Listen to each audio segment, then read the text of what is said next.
Being an educator in a school can be a life-giving, but also soul-sucking experience. You have to begin to take care of yourself, or you come to not just hopelessness, but to, I'm walking away.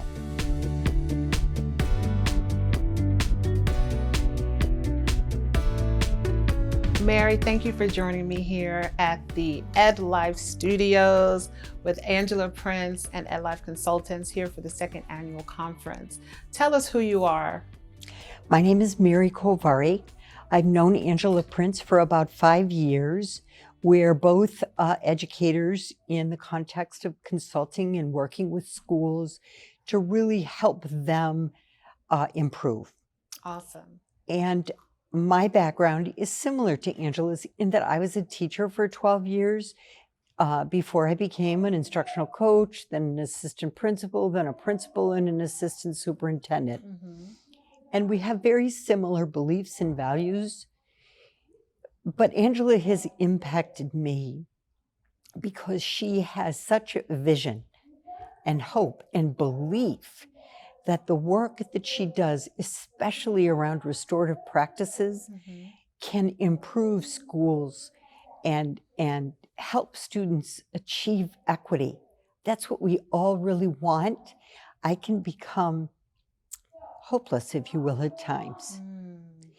And then I come to this space, this educational conference, and I feel hopeful again that if we just continue this work, it's going to give kids educational opportunities, life, liberty, and the pursuit of happiness, right? Absolutely, absolutely, yes. So it sounds like, this work that you and Angela are doing, prior to you collaborating with Angela, you were doing the work. But Angela was that driving force to help recreate or re-energize the hope within you. To recreate and re-energize the hope within me, but to also help me think about how can we do this differently. Yesterday we talked about we keep pulling the kids out of the river, right, and trying to save them. But really going up the river to see why do they keep falling in? Yes. And that's what Angela will help you think about. Why are kids and teachers challenged in your school? What are some of the barriers to success? And then really using her deep, extensive knowledge to help you think about unraveling these problems and coming out with some really tangible outcomes. Awesome. Now you've been here for the last 2 days, and yesterday was very energetic, very interactive. What was an aha moment for you during the day yesterday? We had a lot of things going on. We learned about our colors. We learned about self-awareness and taking care of ourselves, which is new because the overall theme of this conference has been kind of nurturing and self-awareness and becoming whole so that you can go back to your school a whole individual who has taken care of themselves. What was an aha moment for you yesterday? Well, I think I was reminded that being an educator in a school can be a life-giving, but also soul-sucking experience. That's big.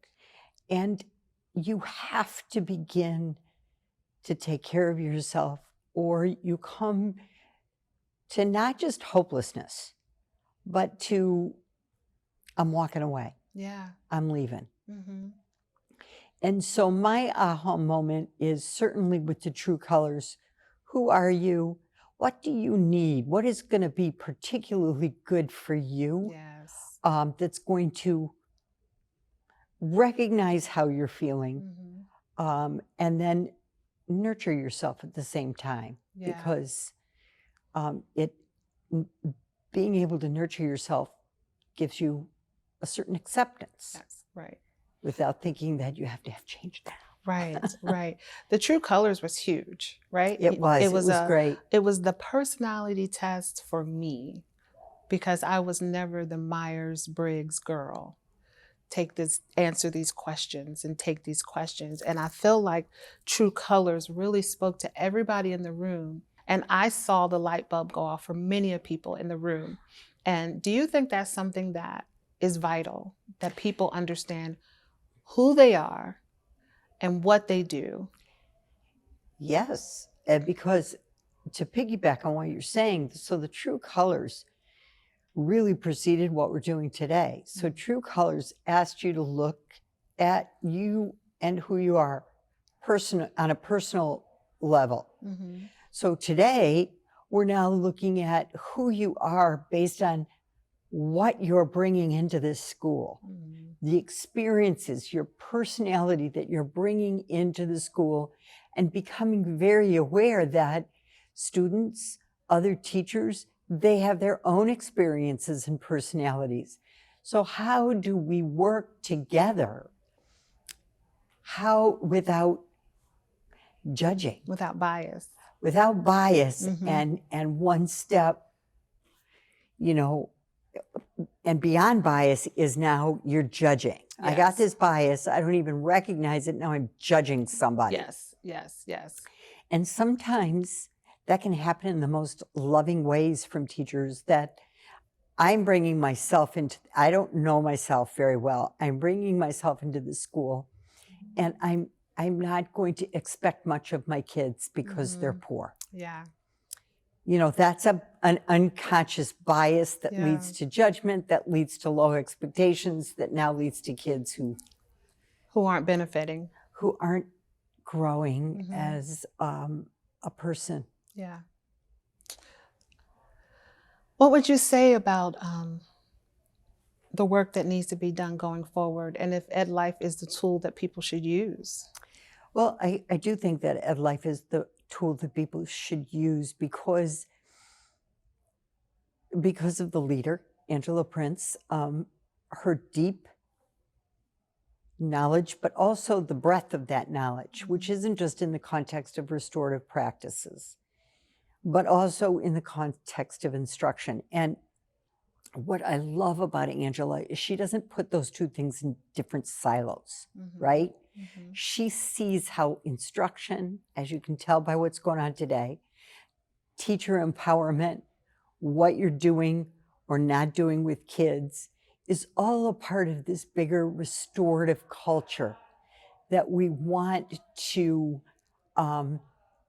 install in our schools. We talked yesterday about the difference between a culture of poverty and the poverty of culture. Yes. And I think that's why Angela and EdLife are the right tool, because she's so knowledgeable about helping schools build a system, if you will, that grows this really strong culture around values and vision. Right. So it's both a system, but it's the system that you undergird the culture with. So you're creating a new culture. Yeah. And one that is filled with positivity. Yeah. And hope and love. Absolutely. And tools to help you move forward and be successful. If you were going to go home tomorrow and tell everybody what you learned here, what would be the one thing that stood out the most that you think people need to know? I think that the one thing that stands out to me the most, the one thing that I've benefited so far and will continue to benefit from my relationship with EdLife, is the critical importance of ownership, right? Whether you're talking teachers, whether you're talking kids, whether you're talking parents, they have to feel that they have some skin in the game and that they own that what's happening and their voices are heard. Right.